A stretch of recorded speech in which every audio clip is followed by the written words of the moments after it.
Welcome, everybody, to Square Ring Podcast, episode number 14. Tonight, we have another special guest, Sean Vincent from SICW, prior Bruise Brody Cup winner. Yep. And are you going to, on May 13th, are you going to be appearing in the Battle Royal for the Cup? I am. Well, first off, thank you for having me on your Square Ring podcast. It's an honor to be here.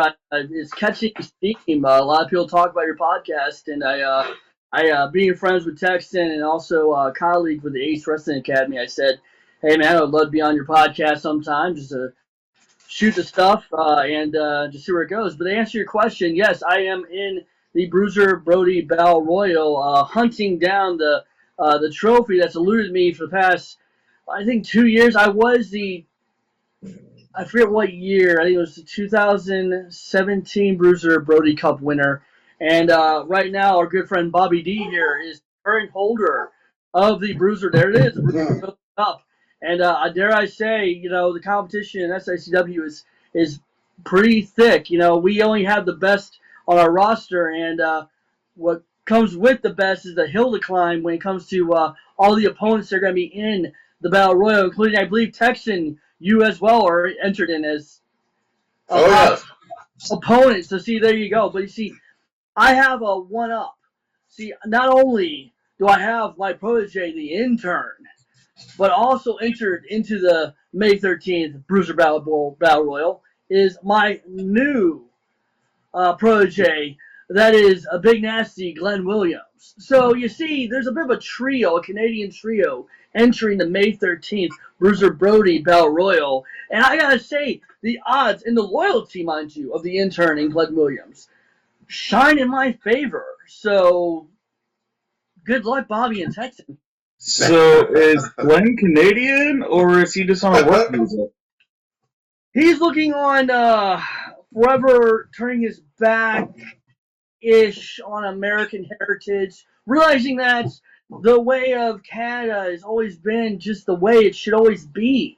You got to think about it. I'm here at SICW. I'm not only the Canadian hero, but I'm the ambassador, the Canadian ambassador, to show you the errors of your way in America. And I could go on a whole road about how our healthcare is better, our economy is better. But let's get back to wrestling. Let's talk about wrestling.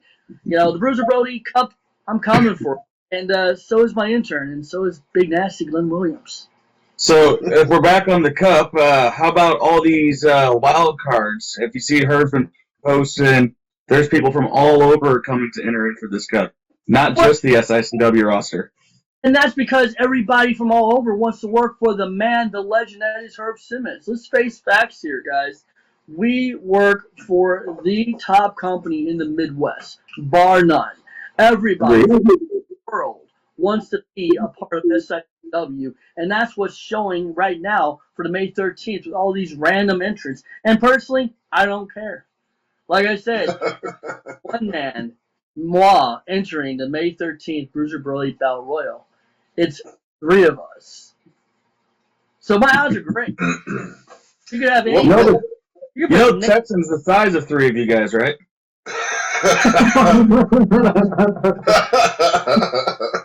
The three of us combined make one Texan's leg, all right? And that's all we need is that top rope, all right? And I believe Gary Jackson is entering as well. So there's the tag team right there.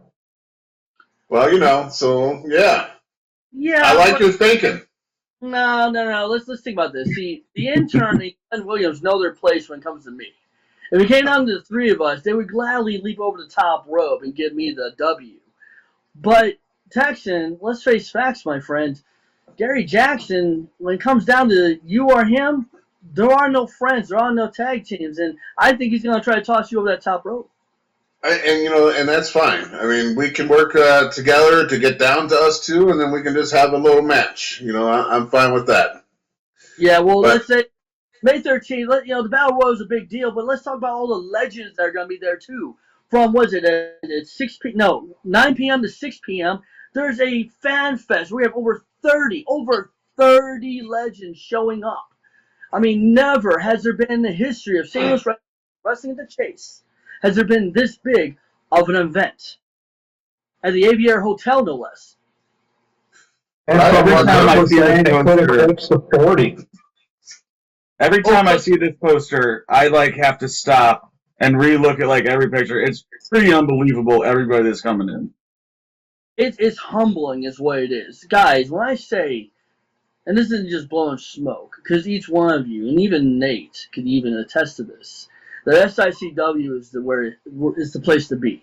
If you're on the independent wrestling scene in the Midwest, Herb Sim is who you strive to be and work for. You know, Absolutely. be and that say to be even that. Like, who would not? Every promoter in the Midwest should sit under an Herb learning tree and just soak it in. This is how it's done. This is how you do business. Well, it's not even that. Is Herb has the connections to get you anywhere you want to go. So if you want to wrestle down in Tennessee, he can get you booked there. If you want to wrestle in Arkansas, where I just came from, he can get you booked there. Indiana, Kansas, I mean, even Texas. You know, he's got friends in all the places, all the right places. Mm-hmm. I got So, an idea. Can he send someone back to Canada? Why, you want to wrestle me across the border, baby? Anytime, Bobby. It's Bizarro land up there. It'd be fun. You know, with that said, it's astonishing just the build of this card and the mystique of it. It's amazing how everybody wants to be a part of it. And is it too soon to talk about October 15th? No, what's October 15th? Might be too soon. The Chase Park Plaza Hotel? Well, I mean, no, we can talk about it, but that is actually a private event. Yeah, that was a huge event for SICW. Yes. Huge. I mean, going. I think we'll let her drop the bomb on that one, but something special for SICW and for all of us involved with SICW is going to happen. That's going to send shockwaves through the Midwest wrestling scene, and I can't wait. Bigger than pumpkins, I think. It seems like every year it gets bigger and bigger with Herb. It's like he just can't stop, and I love it. Thank you. Right. So, It's a great thing coming out.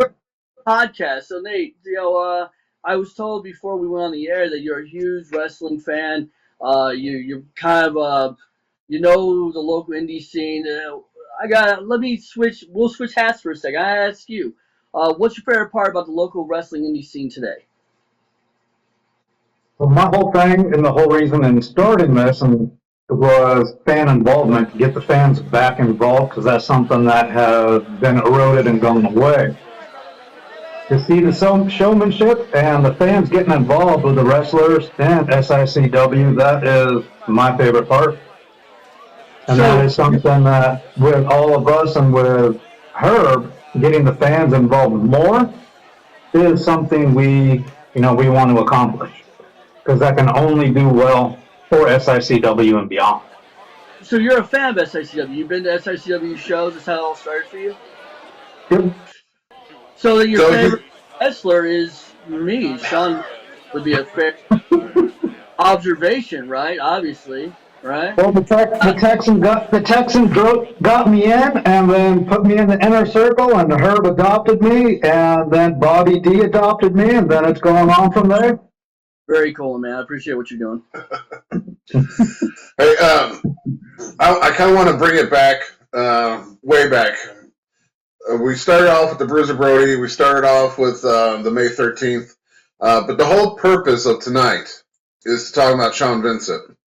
So I want to start all over, basically, because I want to ask Sean. We all were fans of wrestling, but what got you to want to become a wrestler? Oh, absolutely. Yeah, you hit the nail on the head. When we all started out as fans, I was very lucky. My grandpa grew up watching. I started watching wrestling with him. He actually went to the Wrestling at the Chase shows. He actually was in the audience, and nice. I remember he would sit me down at his house and we'd watch Chase on TV, and I just became a huge wrestling fan from there forward. There are pictures of me with the classic Mattel wrestling figures, Jimmy Snuka and Hulk Hogan. They don't have any poses; they have one pose. Really hard figures. and birthday cakes with wrestlers on it, and just I've been a fan my whole life. Um, when I was 17, no, it was even before that. I think I was 16 years old. I was coming home from work. I worked at Hardee's, and there was a poster on a gas station wall for Midwest Renegade Wrestling. And at the bottom of that poster was, "Do you want to be a wrestler?" and a number to call. And it was to a wrestling school off of St. Charles Rock Road in St. Louis. And Okay. my opportunity knocking, like the universe was calling to me because I've always wanted to be a pro wrestler. I just didn't know how to.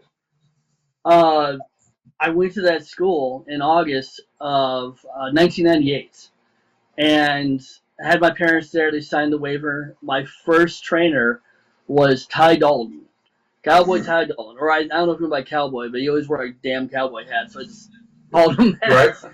And it was in a sweaty garage. They rented out a garage that used to be an auto parts mechanic shop, and they rented it out. There was no air conditioning, no heat, so you sweated your ass off in the summer and you froze your ass off in the winter. But Yeah.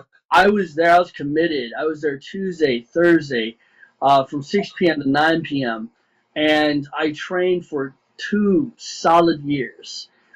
Wow. The thing about compare and contrast wrestlers today and wrestlers training back in the 90s when I started.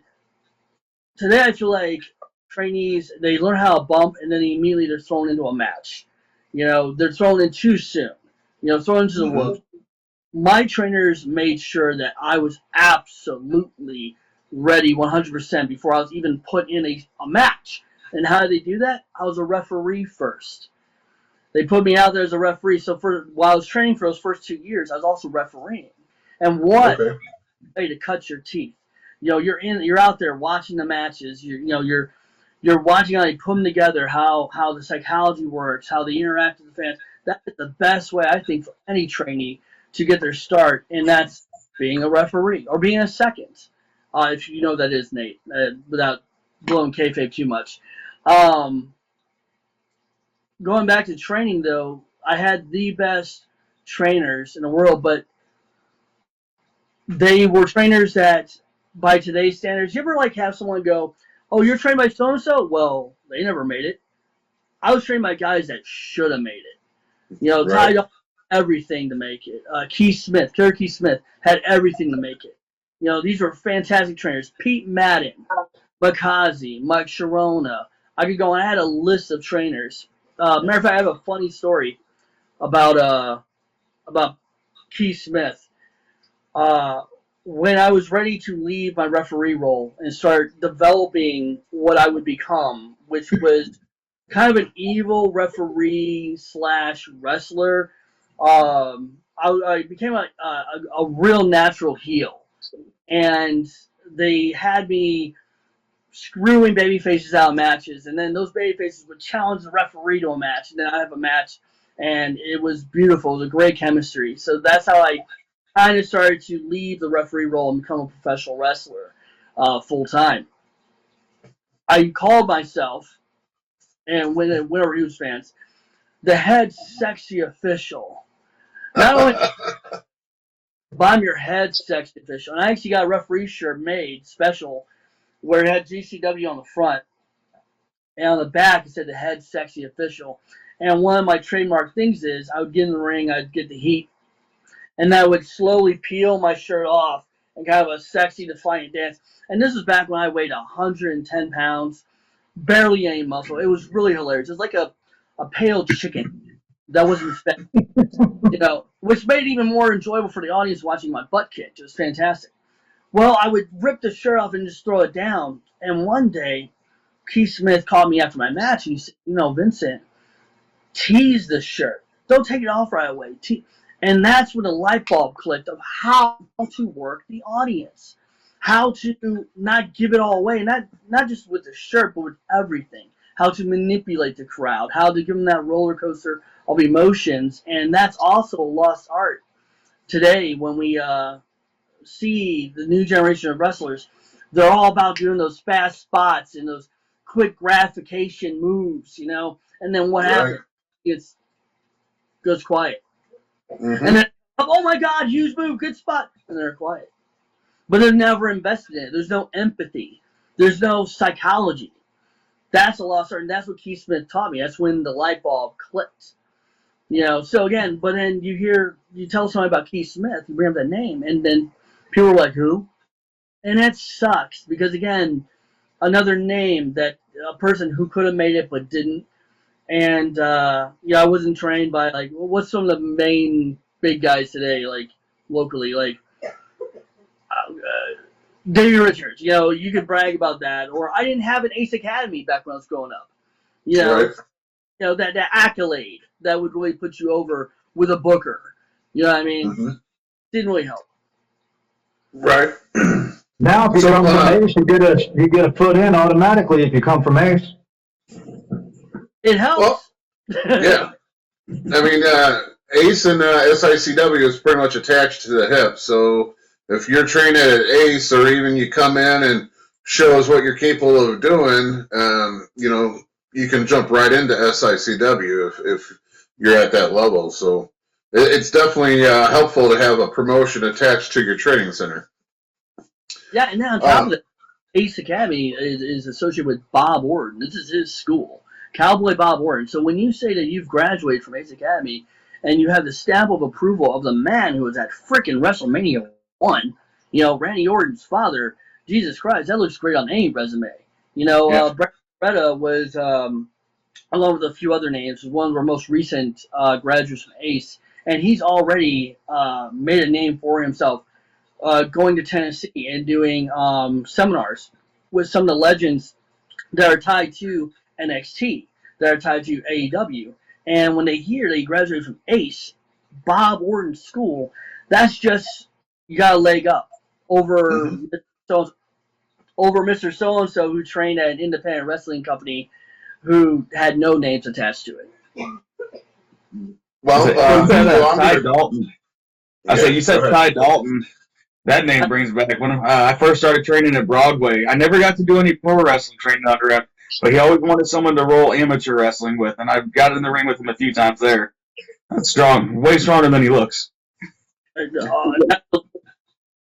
Was he a hooker? Yes. No, he could. He absolutely could, because he did more amateur wrestling. He wasn't trying to hook when I wrestled with him. Well, all right. When I first started in professional wrestling training, I was not even 100 pounds, but I wanted to wrestle like I was 200 pounds. And very often than not, Ty and my trainers would have to stretch me to humble me. One of my most fondest memories of Ty Dalton was, and this was, we had this Tuesday, I believe. We had this big class, and I'm wrestling, and they're trying to teach psychology. And I'm wrestling this guy who's bigger than me. Everybody was back then. And he goes, "Everybody stop. Vincent, get out of the ring. Go to the bathroom," which was around the corner in the office. "Let me know when you're in there." I'm like, okay. So I get out of the ring, and there's like 10 other students there. Get out of the ring, I go to the bathroom. He goes, "Are you in there?" I'm like, "Yeah." "Look in the mirror." "Are you looking in the mirror?" "Yeah." "You're not that fucking big." And the whole class. I'm like, oh my God. Get back out here and bump. I'm like, it was pretty that day that I had to really start thinking along the lines of, okay, professional wrestling, need to know your limits and exuberate your positives and try to hide your negatives. And my negative was my size, but my positive was my charisma, which is something I've always had. Like, Ben Oliver, God rest his soul, I think you can actually see his picture behind me. Yep, there he is. Right there. Said to me one time, "Vincent, you just have a look, a walk, and a talk about you that if you walked into a bar and I didn't know you, I'd want to punch you in the face." I'm like, alrighty then. And he's like, "You're a natural heel." And it showed, throughout the 2000 and 2007 is how long Gateway Championship Wrestling ran.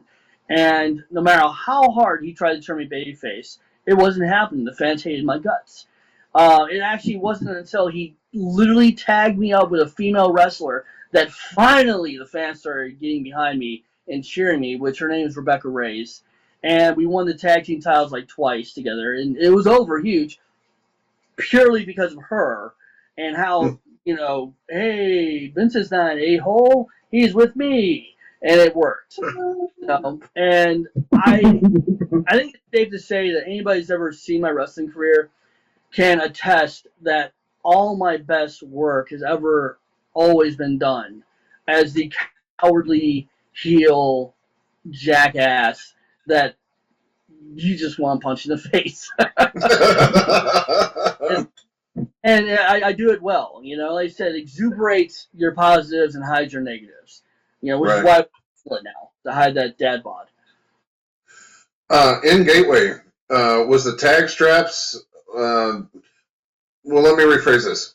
You posted on your social media a birthday cake that your wife had made for you, and you're holding a championship belt. What belt was that? That was Lenny Mephisto's fed, Independent Hardcore Wrestling. Okay. That ran, I think, just before 2010, like GCW ended in 2007, so I would say it was somewhere around 2008, 2010. I won that belt from, oh fuck, I can't remember his kid's name. He's wrestling now. He looks like Mowgli from the Jungle Book. Bobby's laughing, so I think he knows what I'm talking about. But basically, that was my first and only heavyweight title run, and it was the dumbest run ever. I don't even really talk about it because here's how it went. You ever talk about bad booking? This is terrible booking at its best. I was the heavyweight champion of Independent Hardcore Wrestling for a grand total of 2 shows. And the second show, well, the first show I defended on ended in a DQ. Okay, way to put your champion over.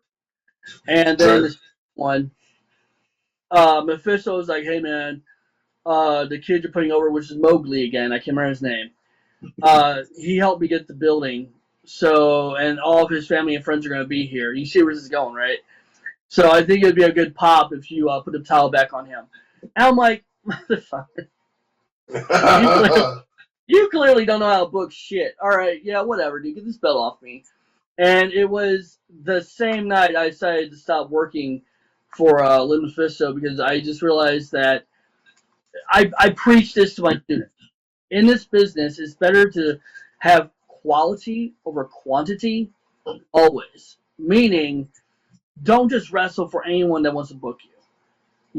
Think about what their company can do for your career.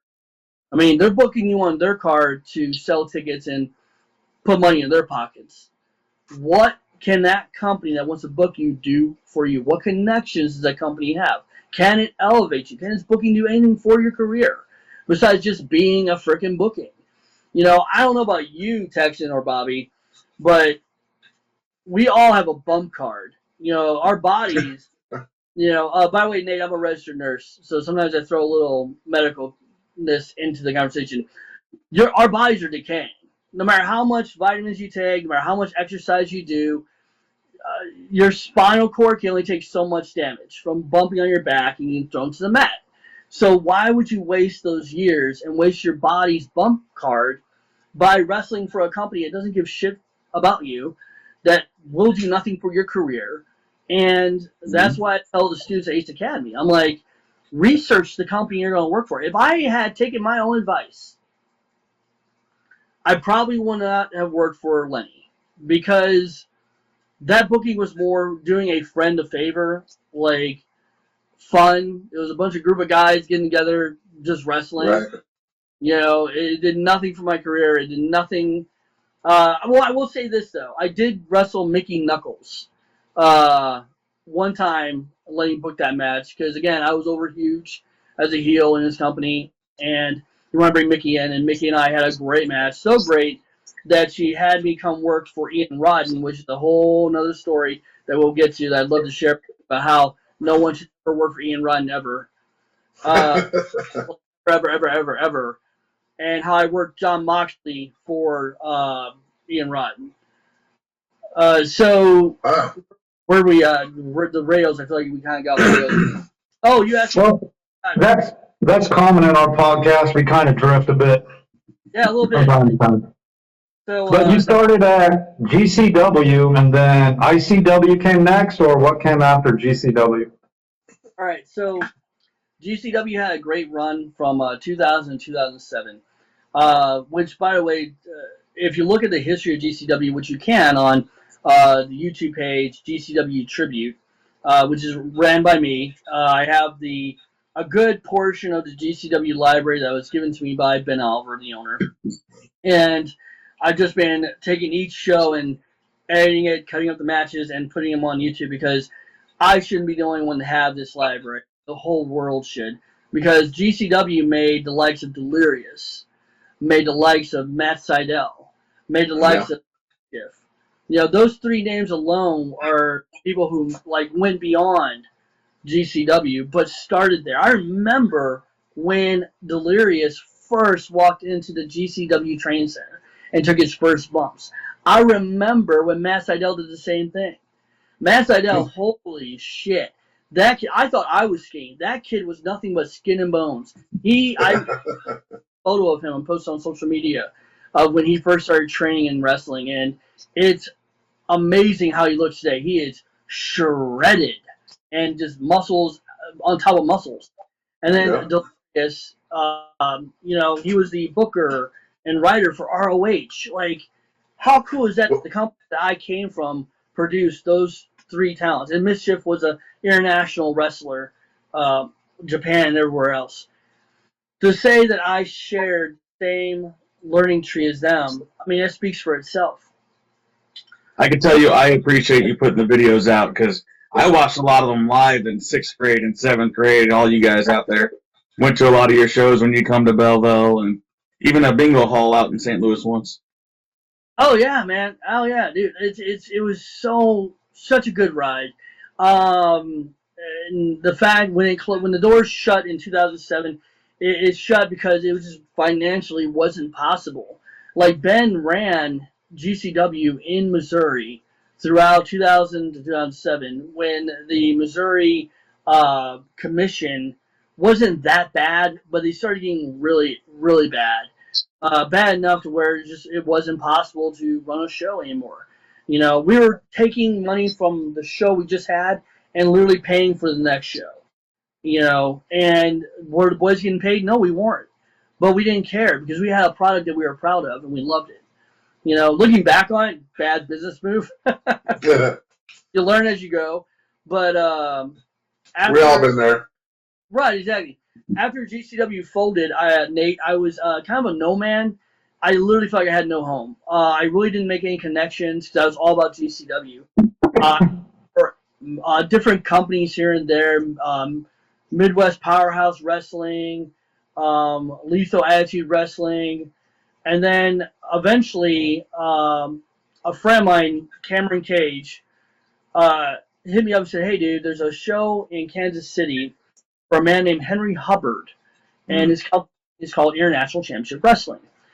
He needs 3 workers to come down and work. He'll pay you whatever you want. He's actually got a bankroll, so you're good on that. What do you think?" Fuck it, I'm not doing anything this Saturday. Let's do it. Right. So, by the way, is this PG-13? Should I watch my P's and Q's? No, go ahead. Okay, cool. I didn't want to offend anybody with cursing. But anyway, we drove down there, me, Cameron Gates, and Chaz Wesson. And we did this amazing outside show. And me and Chaz Wesson, we worked a singles match. I was a heel again, no problem getting the heat, being myself. And after the show, Henry approached me and Cameron. It was like, you two, I want to pair you two together. I want you to be the Canadian connection. And I want to take you on a road with me. I think you two could make a lot of money for me. And that's how he said it. And I was like, oh, okay, well, I hope that means money for us. What I didn't know was Henry had a contract with the U.S. military. And it was bankrolled by the government for him to take his company and go to every single Army, Navy, base around the United States and overseas. Wow. And Yeah. so every month, Henry would send me a date of a military base somewhere in America, and he would pay me and Cameron for our car, our fuel, our food, our lodging, and paid us to wrestle. Yeah. So it was a sweet damn deal. It wasn't a contract though. Nothing was ever on paper. It was just a gentleman's agreement. Handshake. Yep. Yeah. And he never paid for a plane ticket though. He always had us drive everywhere. Which going from St. Louis to California in a weekend and back sucked. Oh, it was terrible, but it's such an amazing experience because not only did Henry have that contract with the military, but he also had dealings with WWE and at the time TNA. So he would book TNA and WWE talent on the same cards that we were on. Nice. So like one of my fondest memories was Jay Lethal. We were in Arizona, and Jay Lethal was doing his machismo gimmick, and he was just about to go out. Him and he had been talking in the locker room, just shooting the shit. And he goes, "Never in my life did I think I'd be making money off of a gimmick, another man's gimmick that I do really well." And then he went out to the ring. Just the coolest guy. Another guy that I had fun in the locker room with was Abyss. Just hanging out with him and just shooting the crap with Abyss. He was telling, I don't want to, you don't want to, like, he said, she said, but there was one time in West Virginia where he was just telling me about how much TNA talent he hated working with. And wow. Just this cool, just hanging out with them. Chris Masters had a fun time with that dude. And that lasted 2 years. Now, here's the dark side of working for Henry Hubbard. He was an asshole. Absolute a-hole. And he would talk to his talent like we were like a bunch of slaves. Like he had no respect for how he talked to his talent. And usually on the way home, he would just talk shit. Here's the problem I had with Henry. He would call me on my days off, and he would say, "Vincent," I'm told him, "I heard you're talking about working for such and such, and bookers, not when you work for other bookers, that kind of bullshit." And I'm like, "No, Henry, that's a bunch of bullshit." And he would just curse me out on the phone, like demeaning cursing. And I would hang up, and I would call Cameron Cage, and he would hear me vent because he would never do it to him. He would never do it to Jack Miller's shoot. But he would do it to me, and I think it's because he didn't feel physically threatened by me. Yeah. So I was kind of the whipping boy of the tag team. Fast forward after a year, Henry sets me up with a business meeting with Teddy Long. No joke. I went to dinner with Teddy Long and Henry Hubbard. And during this business meeting, it was discussed that Henry has been talking to Teddy about getting me a SmackDown tryout. And I'm just blown away. I had no idea that Henry didn't even fucking tell me he was doing this. But Henry always said that he saw dollar signs in me and Cameron. But Cameron was older.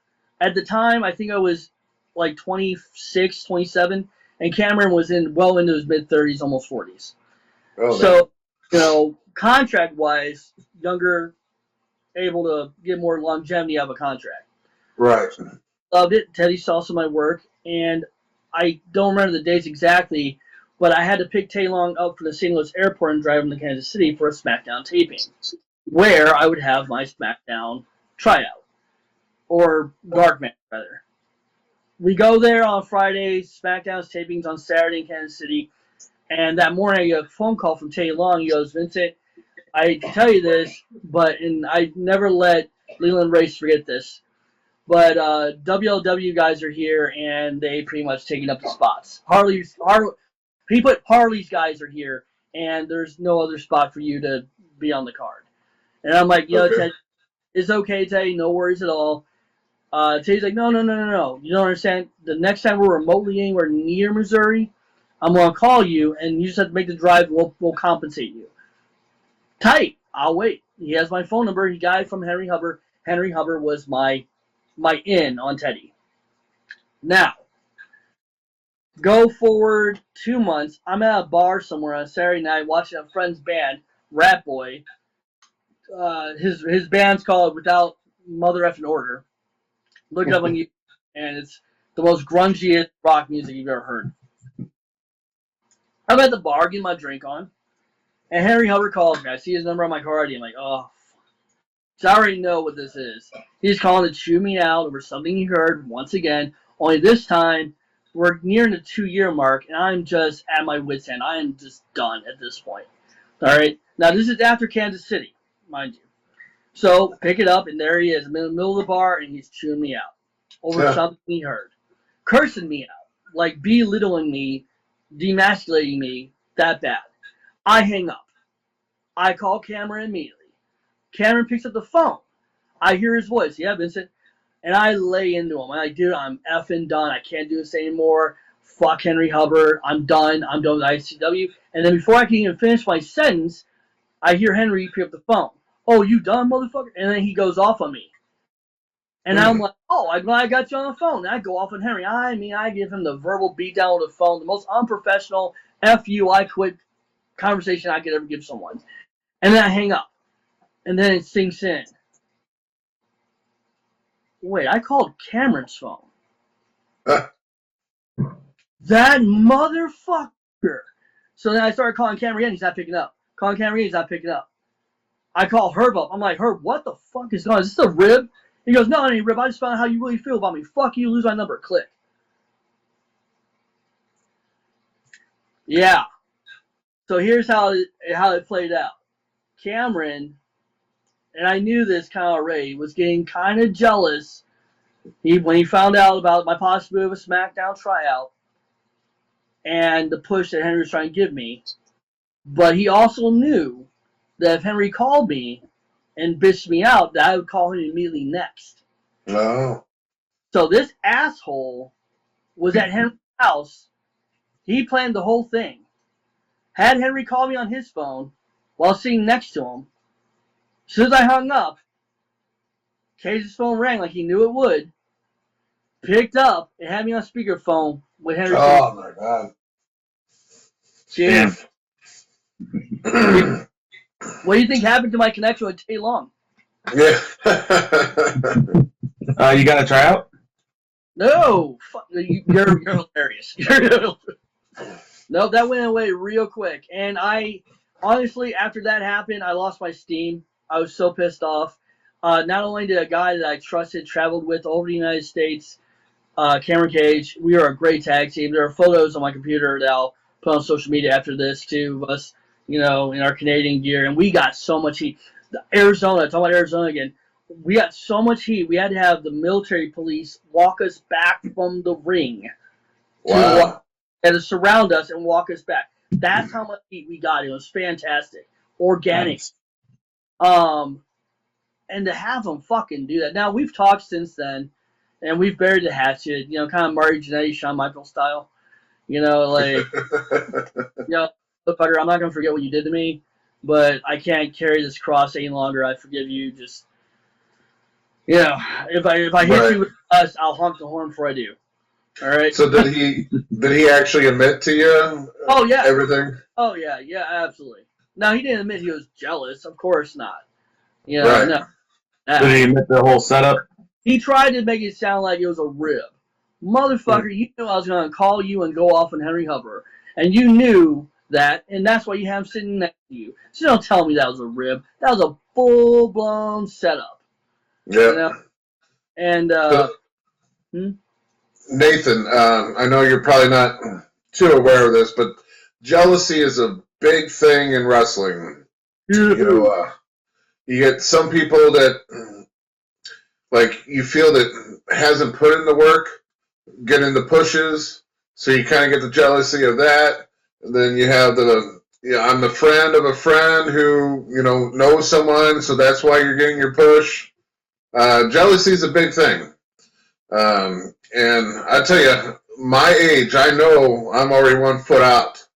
With your story, if that guy was in his upper 30s, mid 40s, and you being 20 or in your 20s, yeah, that I can see how he's a little bit jealous that you were younger, but getting that push to possibly be working SmackDown. So I can totally see it. Now you're playing the devil's advocate. I can see his side too. I can, but man, what a backstabbing, double crossing mother. I agree. I say he says he can see him being jealous, not that it was okay to do it. No, right. Exactly. You know, and that's why I teach our students at Ace Academy. I said, listen, no one's going to promote you, but you. That's Get yourself out there, shake hands, meet people. That's why I tell our students. And when I say our, if I didn't specify this, Texan and myself and Frankie D are teachers at the Ace Academy. Texan runs predominantly the Tuesday class. Frankie D was, for a time, doing the Thursday class. We had to take a little hiatus to do family stuff. So now I'm the primary teacher on Thursday nights.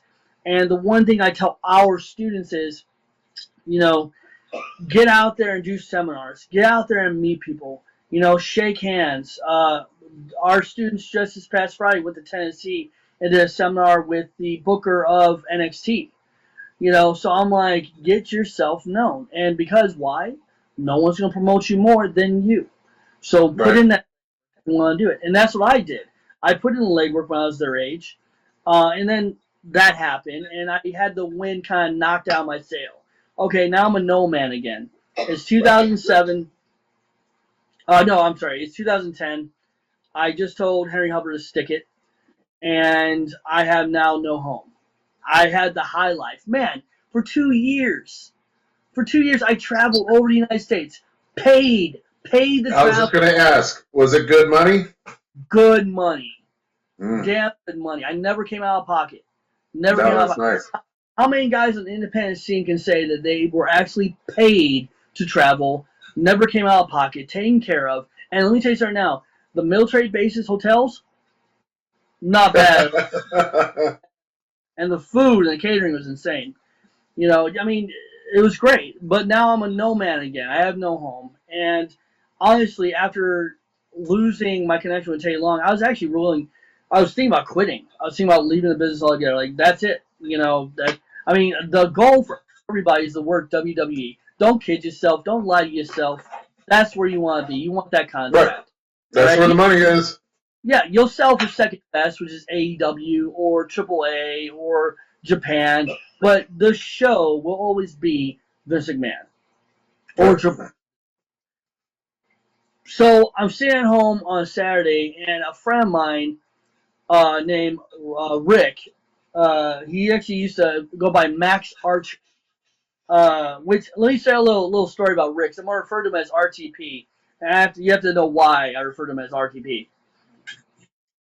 Rick trained at GCW, and one day at training, he showed up in blue jeans, Wrangler blue jeans, that were so tight, torn enough, like tight, like they were painted on tight. Like if you took his socks off, you would have thought his feet were turning blue tight. And we razzed him so hard. Like, Ricky, why are your pants so tight? You know, what's the point? You're going to, like, breathe out and Bud's going to shoot off and kill someone. So, from that day forward, we call him Ricky Tight Pants, or RTP. And even funnier, his referee name was Richard T. Pants. He couldn't get away from... I'm guessing he didn't choose that.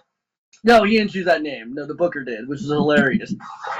So, RTP calls me up on a Saturday in 2010. He's like, hey, man, you want to go see a wrestling show tonight? Get your ass out of the house. You know, you haven't wrestled in months. Let's go. And it's an SICW show at East Cronlet. And I'm like, dude, I know Keith Smith's there. I've seen him forever. He goes, hey, Vincent, I have wrestling masks. I'm like, oh, well, then I'm going. All right, no problem.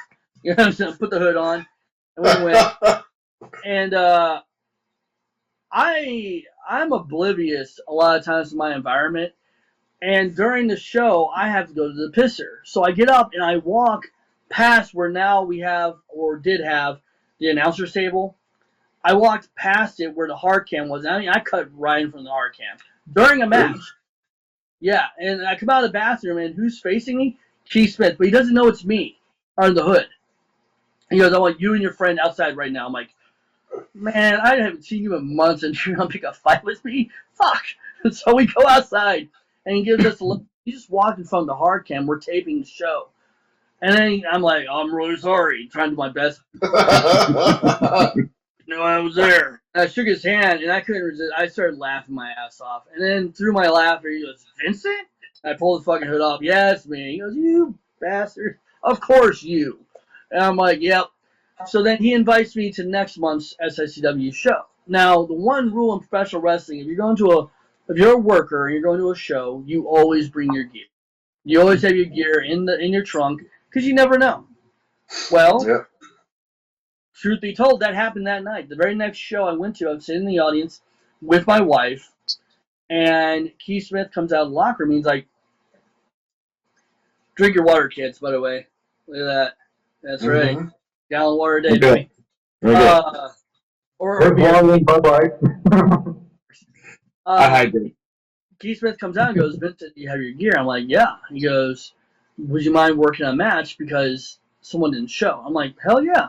So I look at Erin, my wife, and she's got that look every wife would have. If you're about to leave me in the audience by myself, aren't you? Yeah. Yeah. So I go get my stuff, and I'm working Johnny Courageous. And, I mean, that's fantastic. Canadian versus the most American gimmick you could possibly get back then. Right. And we have a stellar match. We have a great match. And after that, Herb shakes my hand, and he's like, "I want to see you again. Let me get your information." And the rest is history. So from 2010 to now, I've been a part of SICW, and it's been a phenomenal run. I have memories of working Wes Briscoe, the son of Jerry Briscoe. I worked Dory Funk. There's another big name in there somewhere. I've worked Bob Orton. All these opportunities that we talked about earlier in this podcast, these are the opportunities that Herb brought to the table that no other booker did. And that, again, is the quality over quantity. What did Herb have that other promoters didn't that made me say, this is where I want to be. This is the company I want to attach myself to and put my time and effort in building the brand and getting it over.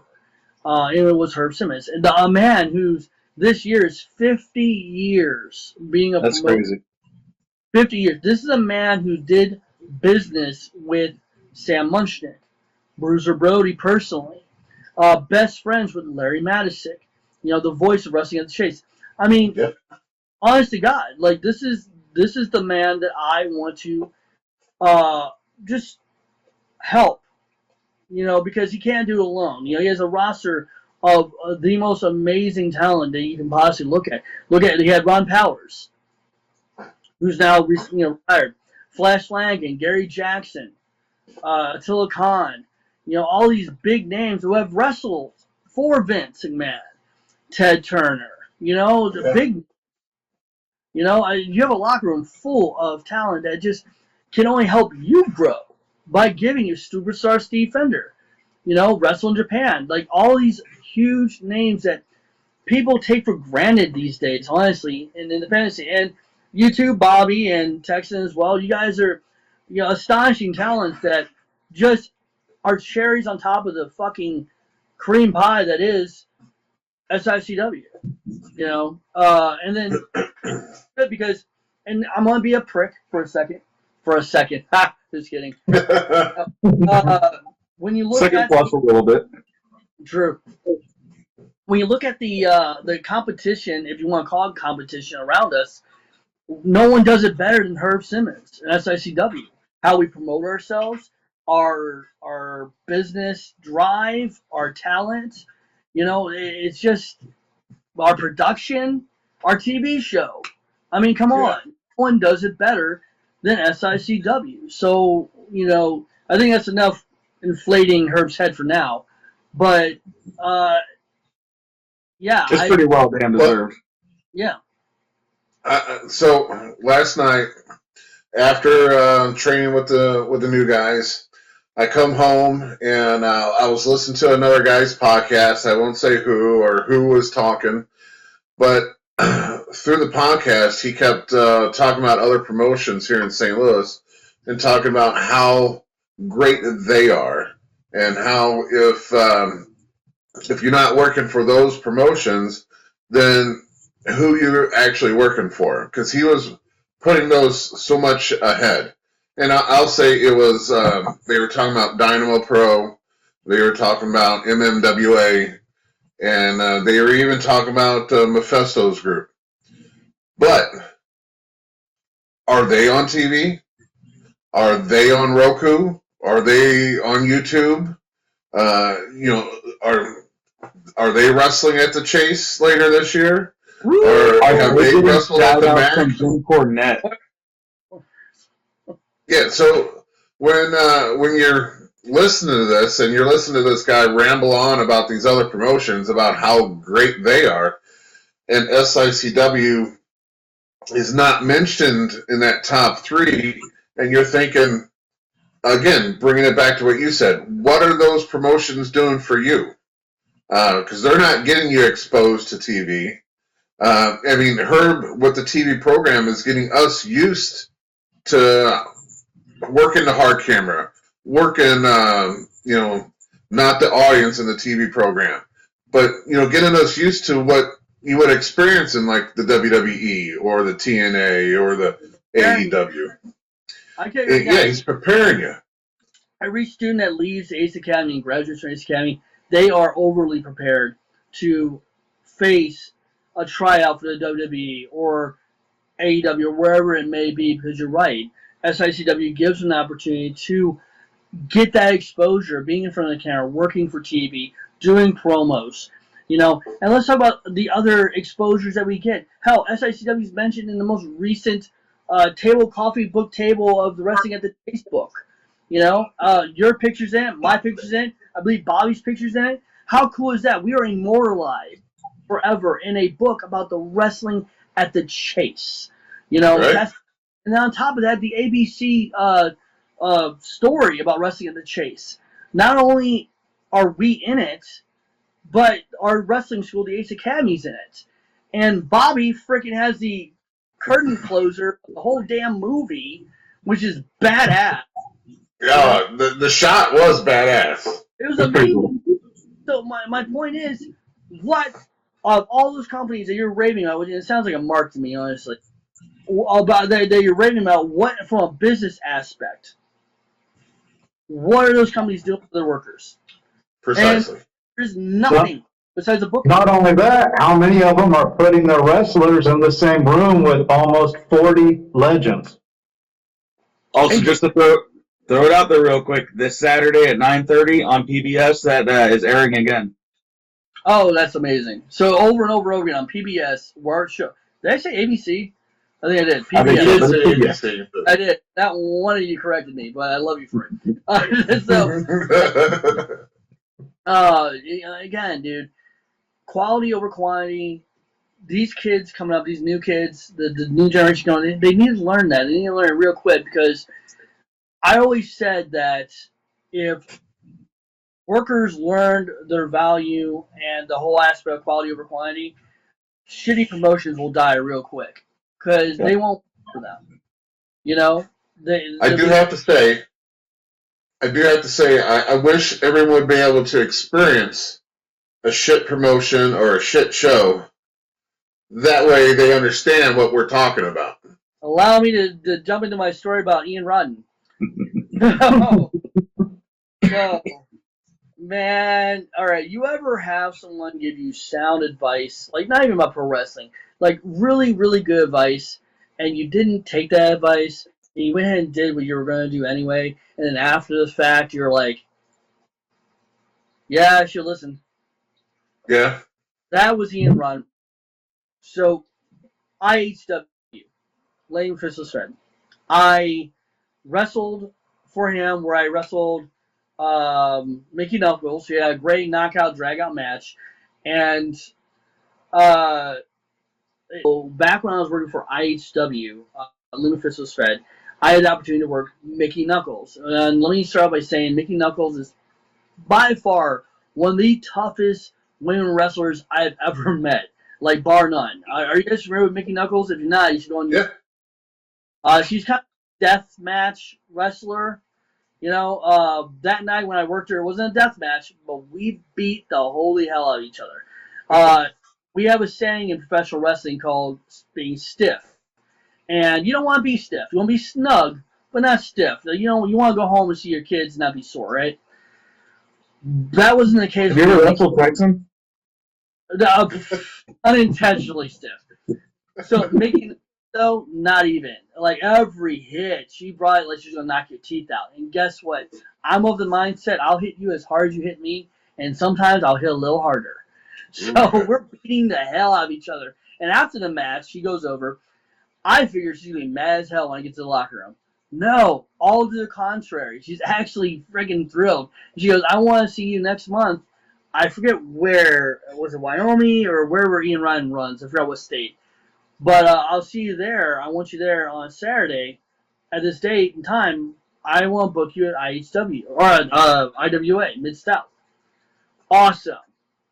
Very cool. Word gets around. Big Bad Ben's already telling me, don't do it. Ian's a piece of shit. He doesn't pay his talent.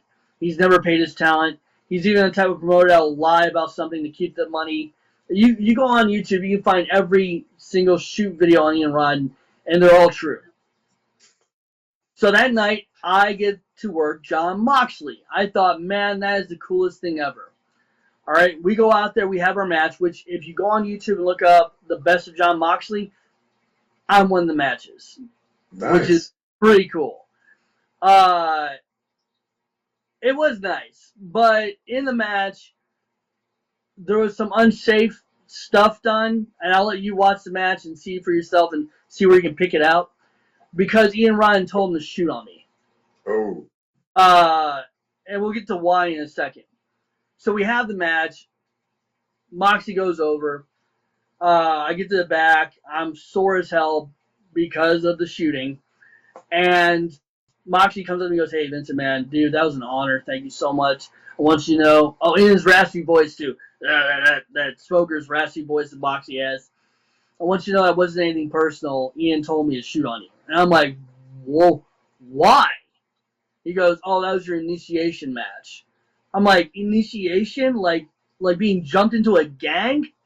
The night the lights went out in Bellevue. Is that where it was?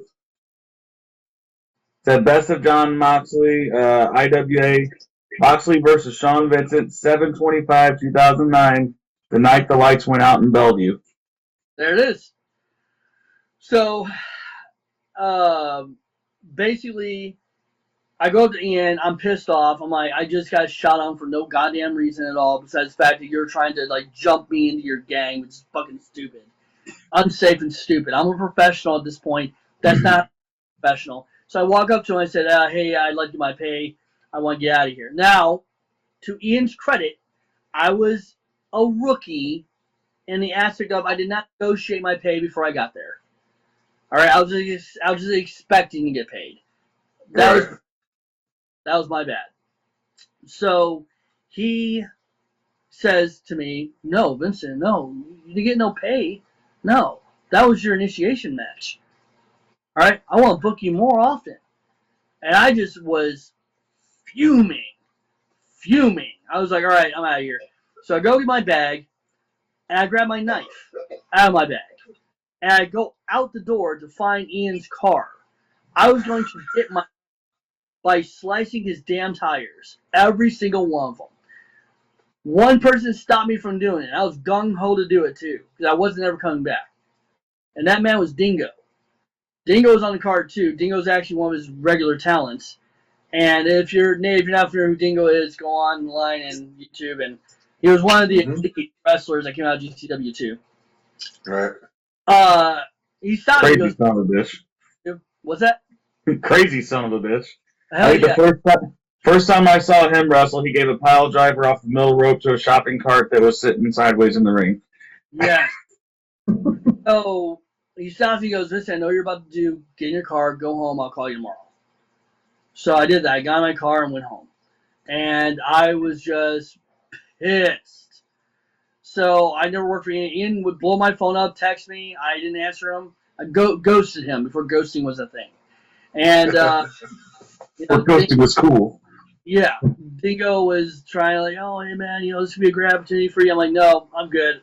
I learned from my mistakes. I'll make them twice. And that was it. And, just again, you go online, you can just find countless of shoot videos of people going off and run. And if I could just turn back time, know then what I know now, I would have never taken booking. But then I wouldn't be in one of the best of videos of John Moxley. So there you go. Right? Yeah. You just think, I ask myself this a lot. I go, Teddy Long is going to be at the May 13th event. And I'm like, would he even remember me? Like, I'm heavier than what I was. And just, I don't know, like maybe he watched me work on the ring. Maybe it would like ring a bell. Oh, that was that little fucker I tried booking way back then. Yeah, maybe. Yeah. Yeah, I wonder if John Moxley would even remember. Oh, you're a scrawny kid I shot on for Ian Ryan. Yeah, thank you. Have you remember that? Anyway. So yeah, good time professional wrestling. Texan, what promotion was that we went to in Dupo, and we saw Sean Vincent versus Billy McNeil, and he got power bombed on that stack of tables. McNeil got power bombed. That was a Mephisto show. That was That one? that was the independent hardcore wrestling. Yeah. See, I'm not gonna lie, that was about the only match worth remembering on that card. I appreciate that, and Billy does too. Let me tell you something right now. Me and Billy Neal, man, from Gateway to today, we had some memorable matches, just outrageous matches that today we both look back on and are like, hey, man, you want to try that spot? No, me neither. One memorable match, which is on YouTube, no volume though, because the volume's all fucked up on the VHS, was a scaffold match me and Billy had for the light heavyweight title. And the finish of the match involved me climbing up the scaffold, and the idea of the match was you won by throwing your opponent off the scaffold. We had a table set in the ring, and I would climb up the scaffold. Billy's already, we'd battle it out. I'd throw him off the scaffold, and he would purposely miss the damn table. Like, we're 40 feet up, and he missed the table on purpose. Then I'm up there, and a wrestler named the Outcast, which was part of Nikki Stricknine's group back then, climbed up to the top behind me, attacked me, and he would throw me off. I would go through the table, Billy would roll over and pin me. That's how it was supposed to go.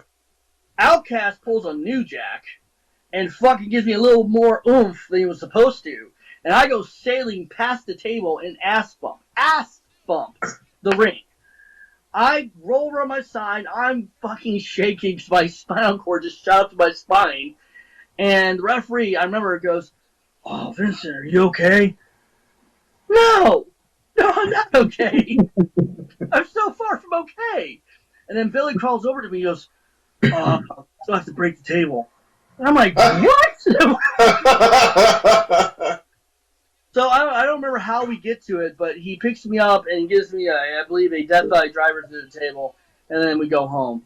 And it was just the most redonkulous match, and that's just one of many matches I've had with Billy where we've done just outrageous. We've done a chain match where we're chained to each other's necks, I believe, and I set a ladder between two chairs on the outside. I put Billy on those chairs, on the ladder, spread across. And then I did a moonsault off the middle rope to the outside, through him, on top of him, through the ladder. Nailed it. A beautiful moonsault. And just looking back on that, now that I'm 41, I'm like, no. Yeah. We're not doing that anymore, Billy. Although, I don't know. You get me and Billy out there with a ladder and a chain, and hey, See what happens. I'd die somehow. Might as I well would die love in the to work ring. with Billy some. But I yeah, would love to get a good little feud with Billy, but we always seem to align on the same side. Like, right? come on, I just want to beat him up one time, just for fun. Oh my god, man. Bill McNeil and Sean Vincent in a no DQ match is just. Is your insurance paid up? Like that's what I know in the building. That's it. Because we'll just come up with the wackiest ideas. That, by the way, that table spot with the power bomb, that was Billy's idea. Billy had to sell me on it. Billy was like, "Hey man, I'm gonna pop up for a Rana and you just drop me." I'm like, "What?" He goes, Yeah. "No, I'll just take it." I'm like, "Hey, it's your body, man. Whatever, dude." Like, okay. And now, like, again, knowing back then what I know now, I would totally not do that spot. Like, fuck. Like, Billy, I love you, man. I can't do that to you. Yeah. And then he would put me in the spot, make me do it anyway. Like, he would literally pull me up on top of the tables and force me to do it regardless. Yeah. All right, so let's just run down your accolades. So in ECW, not ECW, woo! In, in GCW, you were the tag champs twice. Twice. Did you win anything else in GCW? Yeah, light heavyweight title 3 times. Nice.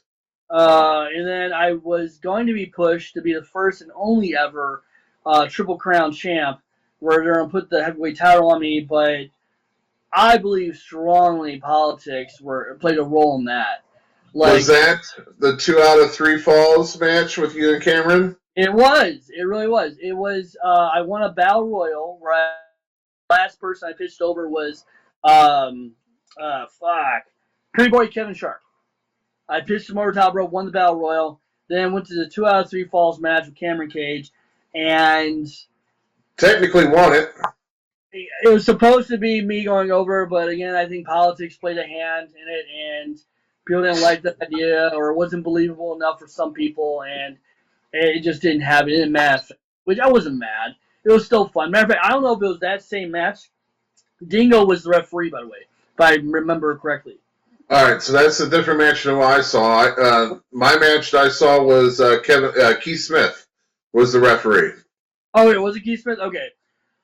There's a match out there on YouTube where I die. Literally die. Where I should have died. I did a front flip over the corner turnbuckle to the outside, and Cameron Cage was supposed to catch me, fall backwards. Good catch, right? No. Right. This asshole catches me out powerbomb position, then proceeds to powerbomb me on the floor.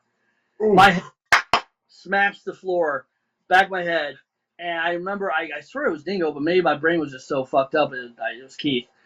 And they're like, "Are you okay? Can you move? Can you move? Can you move? Are you okay?" And I just got back up. I think I almost no-sold the fucking death-defying powerbomb on the concrete floor. It was insane. And I know that's on camera somewhere. That's on YouTube. Yeah, so that didn't happen in the match that I seen today. Like, anytime we have a guest come on, I try to research everything I can. And I was going over Nate earlier today of what we should ask you. And I was going over some of the matches because it was a 2 out of 3 with Cameron. Keith Smith was the ref. You guys ended up using the title belt to actually seal the last 2 pins. He used it on you, then you turn around and used it on him. You got the 2 out of the 3. But somewhere in there, Keith Smith got in the middle and got dumped. So a second ref came out, gave you the victory. Smith woke up and was like, "No, they used the belt, so they took the win away from you." That's right. But I would like to say that you were probably one of the first wrestlers that had a lot of intergender matches, at least on video. Because you and Mischief, you and Daisy Hayes, there was a lot of matches. And I'm sure, I guess, you're the one that posted them. But Yep. So back in the GCW days, when I was a head sexy official, that snowballed into a new character that was based off the movie Malibu's Most Wanted, where I came out with a do-rag on, chains, a FUBU shirt, and I was slim sexy. I came out to Eminem's song, "The Real Slim Sexy," and it got major heat because duh, look at this scrawny white kid trying to be a rapper. And I still did this striptease thing, but the one thing that got Vincent over as Slim Sexy was I did like an Andy Kaufman thing where I was like, you know what? Women in wrestling don't mix. It's a joke. The only thing women are good for is making babies and sandwiches and just that whole And of course, we have two like really great athletic, talented ladies at the time, three actually, which is Daisy Hayes, Mischief, and Rebecca Reyes. And yeah, I did a circuit with all three of them, and just great matches all around. Those women were true professionals. I remember when we did the 5-year anniversary of Gateway Wrestling. Is that the picture? No, that's not the picture on the wall. Um, that was after 5 years Gateway had closed, and we did Right. Pro to the Gateway Wrestling 5-year anniversary. We paid homage to it, where I came out as Slim Sexy with my FUBU gear on, slightly tighter than before. It shrunk the dryer. And yeah, I hate when the dryer prank stuff. I'm out there cutting a promo about how it's so good to be back in front of you ungrateful American pigs. And then Mischief's music hits, and I'm like, oh shit. And then she comes out, and Daisy, and I'm like, you know what? Your crippled ass couldn't handle me in your best of days. And Daisy Hayes' music hits, and I'm like, oh crap. And then they come out, and they both beat the crap out of me, and then I say to Mischief, it's pretty easy to pick on me with two people. Why don't you face me in a match right now? And then we have a knockout, drag-out match. The fans are loving it. She goes over because obviously. And just a great business. Every time I worked with Mischief or Daisy or Grace, it was always good business. We had a great time. Yeah. And let me tell you, as a 6th grade and junior high person watching it, I was very jealous. Doesn't that make you feel old? Doesn't that make you feel old, Vincent? No, not even, because I got a story to tell you about Attila Khan that I love telling. It's fantastic. Back when I was 10, 11 years old, I went to my very first independent wrestling show. I was in Jennings, Missouri at the Ambassador. And on the card, I remember vividly, was the drill instructor, Johnny Jett, and Coco Beware. And I told the drill instructor, or Attila Khan, that all the time. I'm like, man, you were at my first independent wrestling show when I was a kid. Then, Gateway Championship Wrestling happened when I had my very first match. It was in DeSoto, Missouri, at the Armory. I was wrestling Nikki Strickline, and on that card was the drill instructor and Johnny Jett. And on that day, it was literally 2000.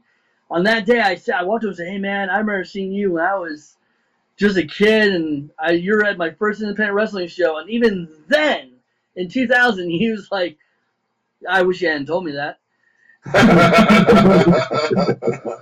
Come full circle. I'm wrestling for SICW, and the drill instructor wants to make a comeback. Only he's not going to be a drill instructor anymore. He's going to be Attila Khan. And he reaches out to me. Keith Smith had started an SICW wrestling school out of a tiny garage down the road from where the school is now. And I met Attila there, and we're wrestling. And one of the fun stories he likes to tell, because I'm knocking the ring rust off him, is he's got me on my belly, and he goes to do a stomp to my back. And he does so with such ferocity and lack of timing that my spine shoots through my chest. Like off of Aliens, where the fucking chest buster comes through. I swear I was coughing up blood. I rolled out of the ring, and all I could hear from him was, "Oh, sorry, brother. Can I try again?" Can I try it again? That's awesome. Oh, God, so it's amazing to hear Bobby say, like, I remember watching you guys, those places, those venues, and I was only 6 years old. Because I don't remember seeing you. No offense. I'm just out of the thing, but it's really cool that the nostalgia is there, and how wrestling in general just comes around full circle. Yeah. Bob has that story you can tell me and made me feel old as shit, And then I have that story that I can tell Dennis over and over and over again, and never get tired of seeing his eyes rolling back of his head like, oh, God, kid. You And I'm know, hoping one day there'll be a man that tells me the story. yeah, I pray that happens. I really do. Well, Jim always talks about, and he always says that wrestling is such a huge community, but small at the same time. Yes, It absolutely. is. Here's why it's small at the same time. If you think that you're telling someone a secret that it won't get around, that is a bullshit. That is like you tell somebody like I've always wanted to test this theory and like make up a lie and to see how far it would spread before it got back to me. You know, because that's what happens. It's such a small community and everybody talks. You know, and that's why it's so important to teach these young kids, hey, what comes out of your mouth, your word is your bond. So like watch what you say and watch what you say it too. Because it doesn't matter who it is, it will get around. Yep. A lot of old timers, Nate, they always talk about mouth shut, ears open. Mouth shut, ears open. And it's the best rule of thumb. You know, but so break it back. So light heavyweight champion 3 times, tag team champion twice. Yep. Then you move on to well, you have the ICW, but then you go to Mephisto's group. You win their heavyweight champ strap. So at SICW, I know you are the Bruise Brody Battle Royal champion, and then how did the whole ambassadorship come about? Was there a match for that, or was there?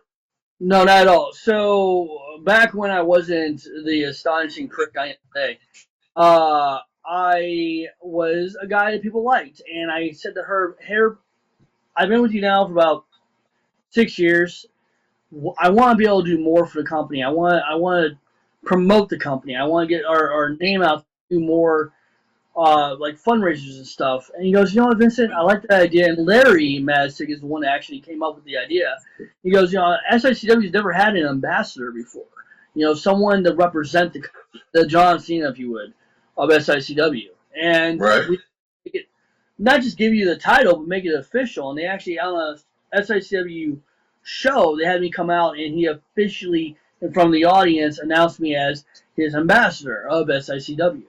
And with that, I didn't, you know, let it go to waste. I went to one of the biggest events I did for SICW to promote the company. I went to Shriners Hospital, and I booked an Elvis impersonator and a guitarist who sang songs. And we went and entertained children that were getting cancer treatments for a day at Shriners Hospital. And that was so awesome. And, you know, we got to hang out with the kids, make them smile. And then we did other benefits where myself, Gary Jackson, Curtis Wild, we went to another benefit that was raising money for kids. It was always about the kids. And I just kept doing that. Any way I could, like, outside the ring promote SICW, I would dabble in and do that. Right. And I did that for like a total of 4 years, maybe 5 years. I think 5 years. Cause I've already surpassed the 10-year mark working for Herb. And then, you know, I put on that red, white jacket again and decided that being the ambassador really wasn't getting the job done for me because I've been with Herb now for 10 years and I've never held a title. And, weird. Guys who were not being cheered were getting titles. Like Chris Wilde. Like Ron Powers. You know, so being the rule-abiding ambassador, I mean, come on. Oh, yeah, you just pointed at Bobby D. He's a good guy. He's had... No. I had a question. You decided not to be the ambassador, or it was taken from you in a match? All right, let's get to that. So anyway, I started doing it. I started saying the hell with the rules, and look what's happened. Oh, Vincent's on a run. He's putting backs to mats. You know, he's getting W's instead of L's. You know, but whoa, the fans are all upset because of his new attitude. You know, he's not the lovable, huggable, kissing babies and shaking hands Vincent ambassador that we've come to love. Boo-hoo. In comes this new rising star, Brandon Beretta. the new car, the fresh smell. The the new car scent that everybody's just pining after. Oh, let's make this young kid the ambassador. He just embodies it with his glowing red cheeks and his perfect hair and his masculine sized body, beautiful girlfriend. Anyway, so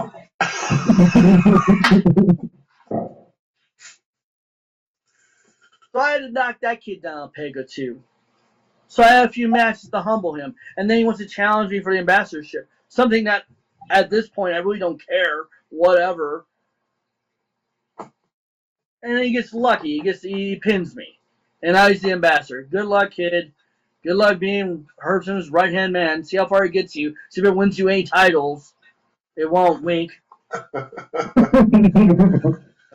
Well, so I was trying to go wrestling tournament a couple months ago. Still putting out there for the kids. I heard wrestling tournament and somebody what? I was saying I did see him go to a youth wrestling tournament. You know. Oh no, I heard you. I didn't care. I wasn't trying to go this way. I was more wanting to talk about your accolades. Yeah, and then Bobby just went for that swerve there. So now I understand about the whole title situation, and a lot of it probably had to do with Herb only having one title for such a long period. You know, because he never had the Central States title. He didn't have the tag straps.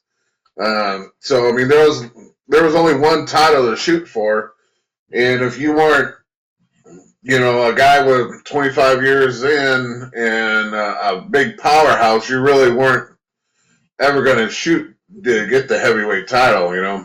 Exactly. So I understand all that, but there's definitely more titles for you to shoot for now. Yeah, it's so funny that the Central States title is behind you, Bobby, because pretty soon that's where it's gonna be in your past, around my waist. So you bring it on anytime. Let's say it's shining up really nice there, keeping it nice and clean for me. That's great. Probably because you don't deserve it, but yeah, it's all good. It's all good. So so the True Vincent is coming out now. All right, so before we get the true more words of wisdom Vincent to come out, I would say let's talk about the show coming up this Saturday. So it's March 11th, back at the Belle Claire Fairgrounds. Doors open at 6, shows at 7. Vincent, do you know who you got this weekend? Yes. What I got is a fantastic new tag team partner that's going to be by my side, Mr. Big Nasty Rookie of the Year, Glenn Williams. Yeah, him and I are going to be in the ring, and we're going to have him cut his teeth with the leftovers, is what I like to call it, that of me, the intern. I don't know if you the pop guns, the okay, the bang guns, what the top guns? Excuse, that's right, the top guns. Yeah. They're so relevant, I almost forgot their name.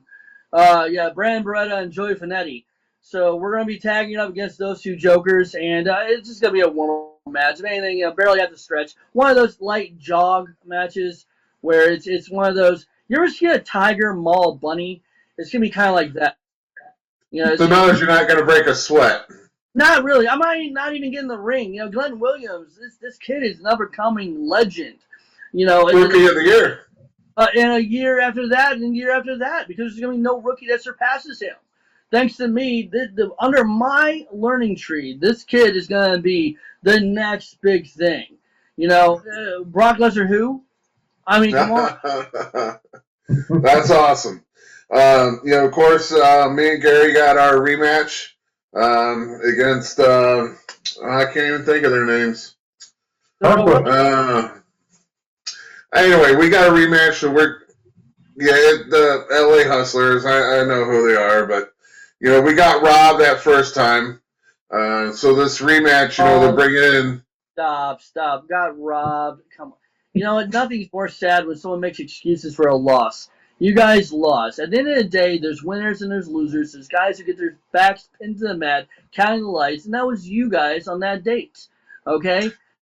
Well, I would agree with you on some days, but I was the legal man, and I wasn't even in the ring when Gary got pinned.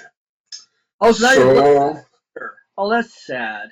I'm not blaming my partner. I'm just blaming the ref for not knowing who was the legal man. And that's why we're going to have 2 refs that night. Oh, okay. Well, how about, well, that's just 2 extra hands to count the 3 count when you guys lose. So when it comes down to Lucky Pete Larson and his Dogtown Underground, I'm sorry to say this, man, but when you have a manager like Lucky Pete Larson, again, guiding the future stars of SICW, you guys are just it's not, the odds are not in your favor. All right, so we're going to move past this before we get a little bit educated. So we do have another show this month. It's on the 25th. It's in beautiful East St. Louis. It's going to have 2 special guests. Bob Orton Jr. is going to be one of them, and then Tony Atlas is going to be another one. Special timing, though. So it is on the 25th. Doors open up at 4. Show starts at 5. And it's going to be at the Shriners Temple, which I have never been in there. Drove by it many times, and supposedly it is beautiful inside. So everyone says it's going to be another highlight of a show for us wrestlers to say we wrestled there. So I'm looking forward just to seeing if that's true or not. But the outside of the building looks awesome, but they say that the inside is just is crazy. So, You know, talking about a first, you and I had a first last year where we wrestled 1-on-1 at the St. Louis History Museum. that was crazy too. That was, again, talking about working for a man who does a lot for you. To have that honor, which will probably never ever happen again, that you wrestled inside the St. Louis History Museum, and not only wrestled but put on a hell of a match. You know, you and I mean, you're obviously the bigger guy, but I think I held my own for maybe 2 minutes out of that 8-minute match. I agree with you. It was a great match, and I think you held your own for a little bit longer than 2 minutes. But just, yeah, I mean, that was last year. I mean, the St. Louis History Museum, the Mack Center, I mean, the places Herb is taking us, and this year is just going to be even better, going back to the Wrestling at the Chase, the ballroom. I mean, it's sky's the limit for Herb. I think he's, you know, it's his 50th year, so I think he's just kind of going all out. Yeah, he absolutely is. Hopefully, it lasts hurrah. Going back to March 25th, didn't Herb say last week that Tony Atlas and Bob Orton Jr. were going to be in action? They are. They're actually going to go against the LA Hustlers. Oh, thank God. Okay. Yeah, so Not that I was worried about me and Glenn. It is just, you know, good for them. Good for them. We'll be doing. We'll pick our battles elsewhere, and we'll watch the LA Hustlers.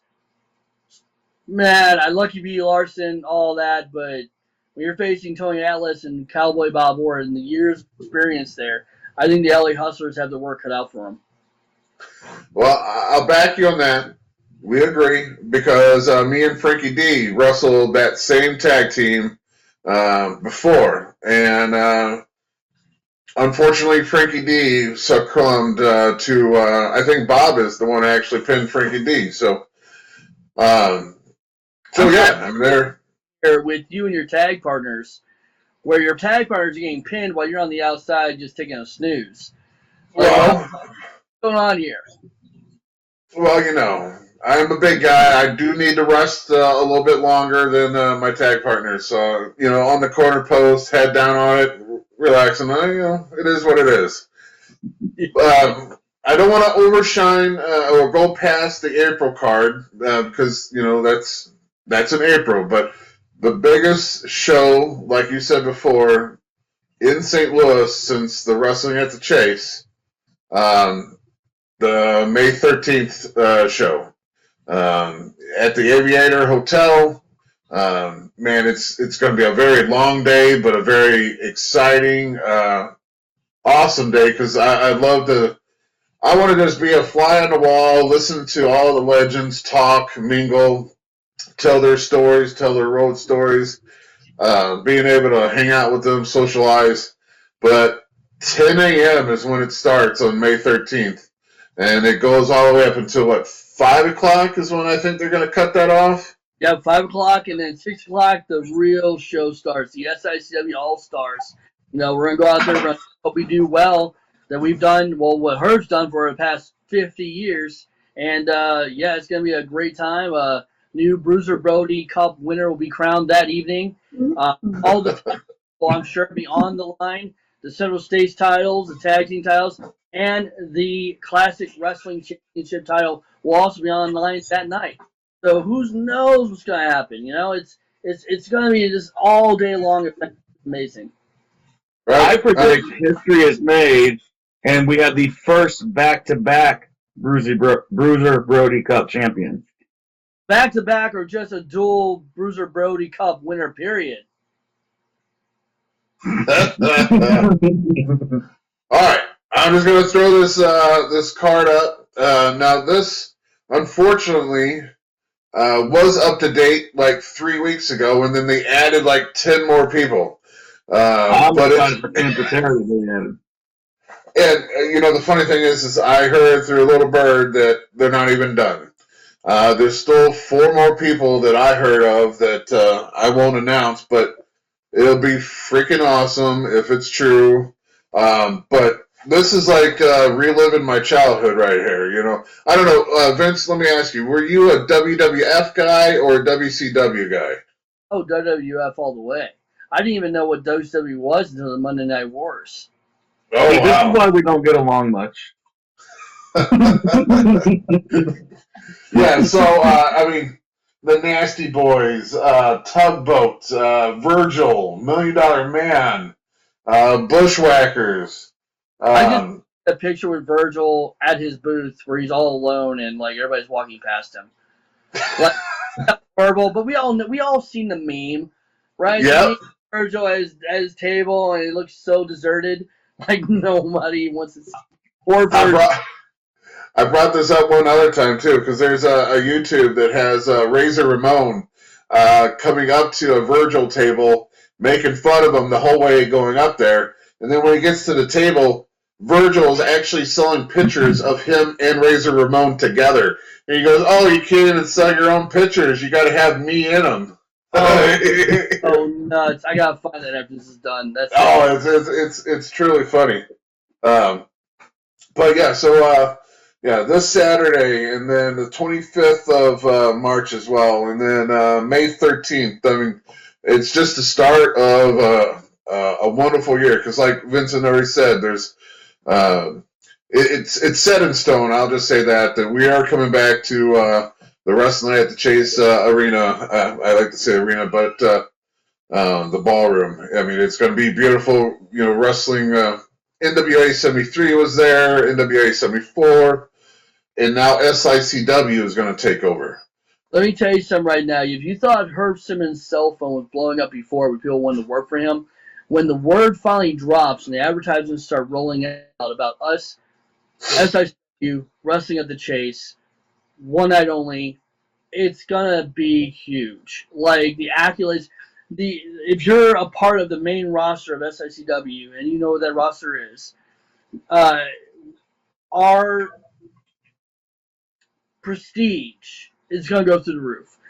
Everybody for so many years has tried to book a show at the is it the Cataloma Ballroom? Is that how you say it?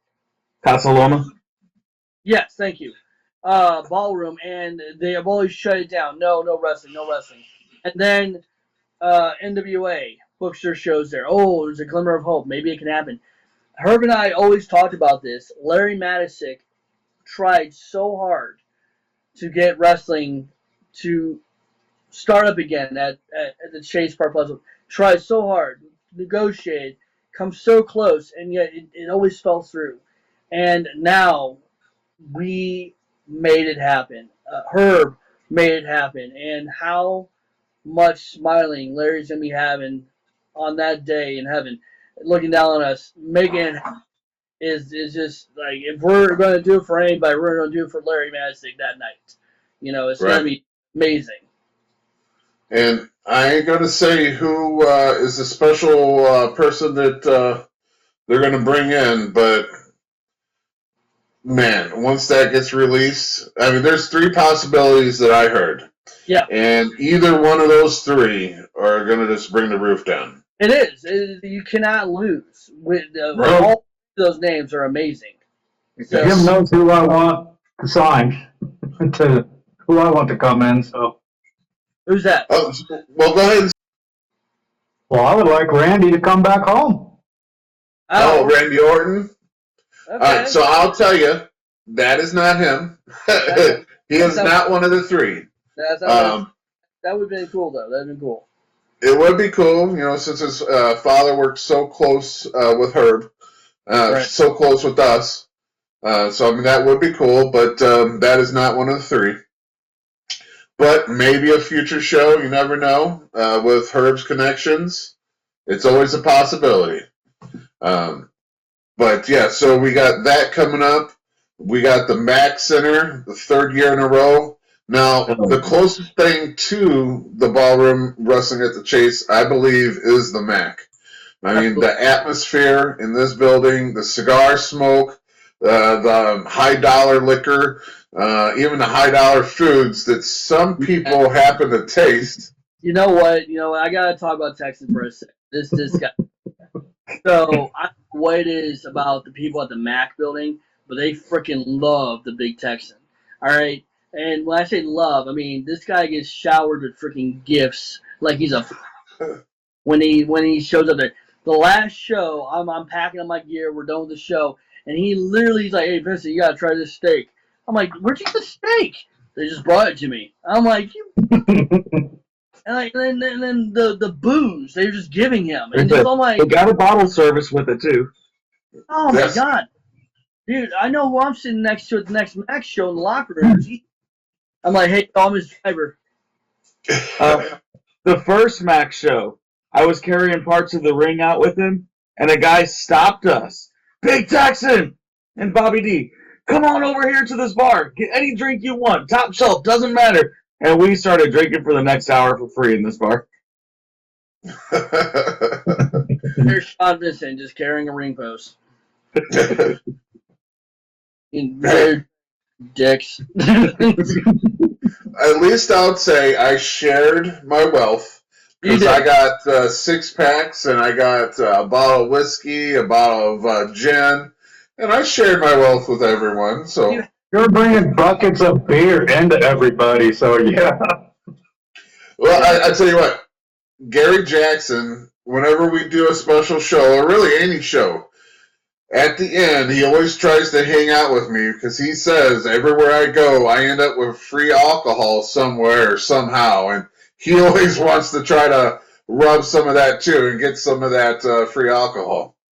And that's how the tag team was born.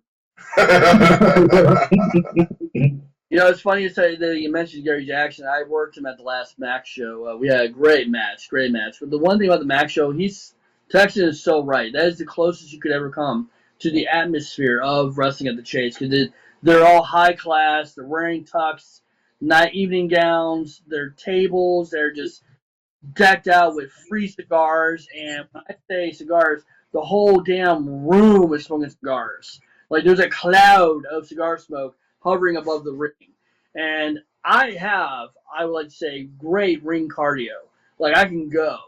But whenever I wrestle the Max show, it is a testament to how much you gotta be able to like breathe in that crap. Like that's my only advice about working the Max show. You leave that building smelling like a cigar. That's it. I got to work the first Max show, and it's not even just the cigar, because I was a little bit later on that card. I went against Rough Cut Rick Ruby. And the adrenaline from the energy in that room, like, you can get caught up in it and blow yourself up real fast. Yeah. They were actually running a gambling ring inside that building because they were betting on who was going to win, who was going to lose. I came out with with my rope and bell and my branding iron, and they were betting if I was going to use the branding iron or the bell, or it was just crazy what they were betting on. I had When a guy you said come up to they're me. betting, you can watch them in the balcony, $100 bills passing table to table. Yeah. Yep. That's, I had one guy yell at me for saying I had lost my the first match I had there, and I think it was actually against Gary Jackson. So I lost that match, but after the match, I hit him with the branding iron. So he was yelling at me because he lost the match, but he said he made up the money because he bet that I was going to use a weapon at the end. So I made him money. But, it's just crazy. that's so And these good. are all doctors and lawyers and people in the sports world.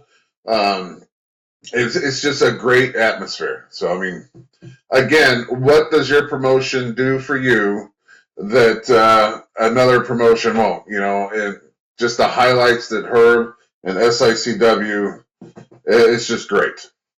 Yeah. Again, dude, it's quality over quantity. We Yeah. gotta learn. Well, I haven't heard of any other promotion going into the Missouri Athletic Club at all for wrestling. No. Now, so again, we were the first because they did allow boxing. They had some boxing matches going on there, and they said that we were the first wrestling show that they had, and we actually thought it was going to be like a twice or a 3 times yearly event because a lot of the members wanted us to come back so often. But I think with everything that's going on, we're just going to make it that one time a year special event and pop the crowd, and we as wrestlers look forward to going there to that building. I mean, it's just this will be your first year, Nate.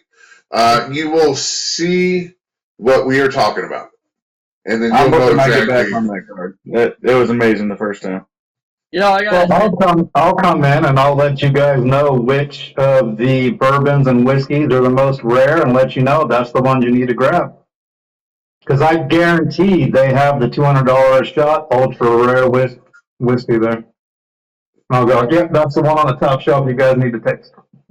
Sounds good. I'll hang out with you, and then we'll share the pot with everyone else.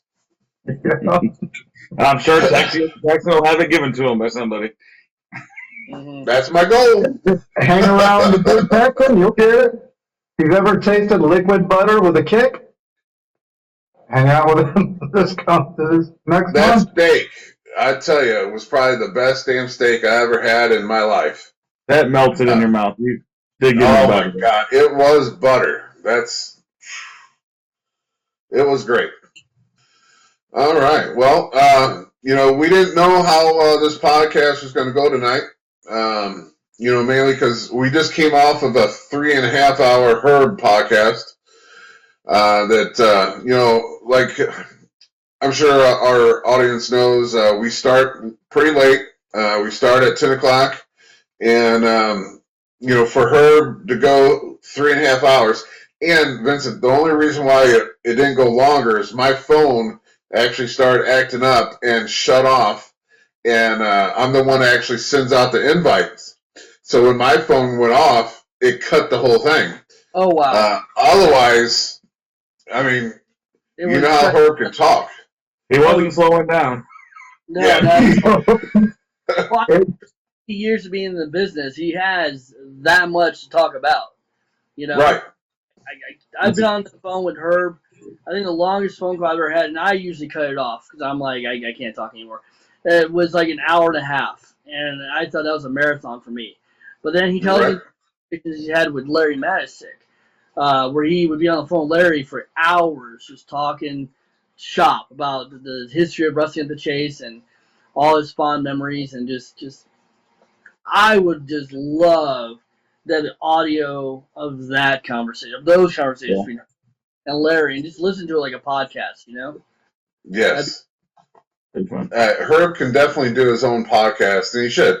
But he's got so much other stuff he's got Larry's last book that he needs to finish. He's got volume 13 of the Wrestling at the Chase DVDs. I mean, I even told him he needs to do his own book. Because that guy has lived a crazy life. I mean, every hat under the sun, he's probably wore it.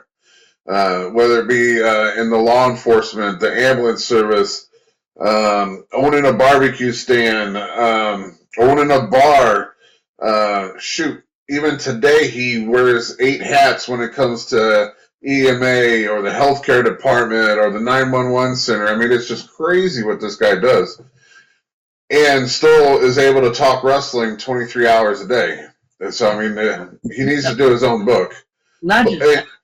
Could you imagine, like, I've talked to her about his daily routine with his shoot jobs, and he still has the energy to hop on social media and promote and promote and promote. That guy does, like I said before in the beginning of this podcast, no one's going to promote you harder than yourself. And boy, does he promote his company every day, twice a day, 3 times on Sunday, and he does that so we all can do what we do so well, you know. And let me stop you. So that night we ended at 1:30, and you know when you end things, you can't go to bed right away. So you know I probably went to bed about 2:30 after my mind slowed down, and then I had to be at work at 7, and you know, the first hour is pretty easy. It's just laid back. You're getting accustomed to being at your office. And I'm flipping through Facebook, and that guy was posting crap an hour before I even got to work. So that means he was posting stuff at like 6 o'clock in the morning. Oh, and I was like, wow, he truly never sleeps. No, not at all, man. And that's what makes it great.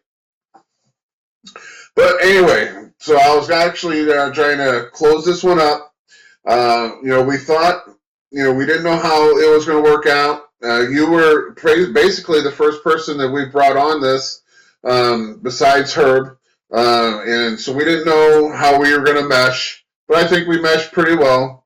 Yep. And so I was thinking, oh, maybe an hour, hour and a half, but we actually went our 2 hour, you know, we normally do it roughly around 2 hours. And so, I mean, it meshed pretty good, and we got our 2 hours in. So I would love to just say thank you for coming on. We love, me and Nate talk about all the time, we love hearing the stories that the wrestlers can bring. And for you telling us about your GCW days, working with Festo, working with the ICW, we love hearing that, and I think that's what our audience loves hearing too. Just how you got there, what was your achievements, and you were able to give that to us. So we might not be on the same card on wrestling, you know, on the event, but at least we can come together and talk shop. We can all get along and get things done. So I would like to say thank you for coming on, sir. Oh no, this was a blast. Like, I wish you guys the best of luck with your podcast. You know, anything that gets the word out about local indie wrestling, and I hope you have many more guests on, influential guests. Hopefully, like I said, you know, Herb, he has those connections. So maybe we can get you a legend or two on here sometime, just to shoot the shit, talk about Herb and SICW, and some fun stories, I'm sure. You know. Oh yes. You know, Kevin. Yeah, that'd be. Give us a few Herb stories that Herb doesn't want to tell. That would be nice. Yeah. So I'm just going to call it. So everyone from the Squared Ring podcast, we'd like to say thank you and tell everyone, don't forget to watch, subscribe, like, and comment, and definitely share away. Please get the word out so we can build this up bigger than what we got. I mean, we got a few subscribers, and it seems like it's building every week, but the more the merrier. So last time, Vincent, thank you for coming on. Maybe it won't be the last time you're on. You know, maybe we'll have you on if you can get that Bruise Brody cup. The cup sounds great, but that Central Stage title is looking pretty tasty too. There you go. I welcome the challenge. All right. It's always fun to thank you. I'm going to just sign off, and you guys have a good night, and we'll see everyone Saturday. We'll have a great show. Saturday.